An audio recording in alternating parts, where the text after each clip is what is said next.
தமிழ்நாடு பகுஜன் சமாஜ் கட்சியின் முன்னாள் தலைவரான ஆம்ஸ்ட்ராங் கொலை வழக்கு சிபிஐக்கு மாற்றம் செய்யப்பட்டிருப்பதாக முக்கிய செய்தியை நாம் பார்த்துக் கொண்டிருக்கிறோம். விவரங்களோடு இணைந்திருக்கிறார் செய்தியாளர் சுரேஷ்.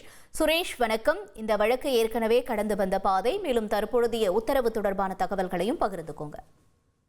வணக்கம். பகுஜன் சமாஜ் கட்சியின் தமிழக தலைவராக இருந்த ஆம்ஸ்ட்ராங் கடந்த ஆண்டு 2024 ஜூலை 5ஆம் தேதி அவர் தனது வீட்டின் அருகே வெற்றி கொல்லப்பட்டார்.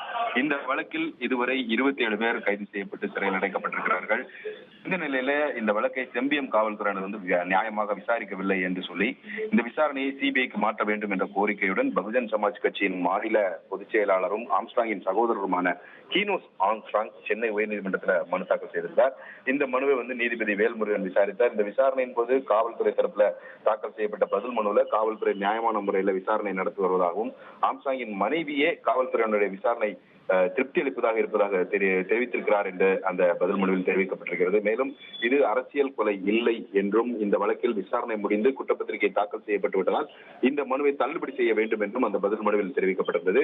இந்த விசாரணையின் போது மனுதாரர் தரப்பில் ஆஜரான வழக்கறிஞர் கைது செய்யப்பட்டவர்களிடம் பெற்ற ஒப்புதல் வாக்குமூலத்தின் அடிப்படையில் மட்டுமே காவல்துறையினர் அவசர கதியில இந்த வழக்கில் குற்றப்பத்திரிகை தாக்கல் செய்திருக்கிறார்கள். ஆம்ஸ்ட்ராங்கினுடைய மனைவியின் சாட்சியத்தின் அடிப்படையில காங்கிரஸ் தலைவர் செல்வப்பிறந்தகரின் விசாரணை நடத்த காவல்துறையினர் தவறிவிட்டதாகவும் வாதம் முன்வைக்கப்பட்டது. காவல்துறை தரப்பில் ஆஜரான வழக்கறிஞர் முன்வைத்த வாதம் என்னவென்றால், சாட்சியம் அளிக்க காவல்துறையினர் அளித்த போது மறுப்பு தெரிவித்த மனுதாரர் 10 மாதங்களுக்கு பிறகு உள்நோக்கத்தோடு இந்த மனுவை தாக்கல் செய்திருக்கிறார். லண்டனில் தலைமறைவாக இருக்கக்கூடிய முக்கிய குற்றவாளியான சம்பவ செந்திலை நாடு கடத்த மத்திய அரசு மூலமாக நடவடிக்கை எடுத்து வருவதாகவும் வாதம் முன்வைக்கப்பட்டது.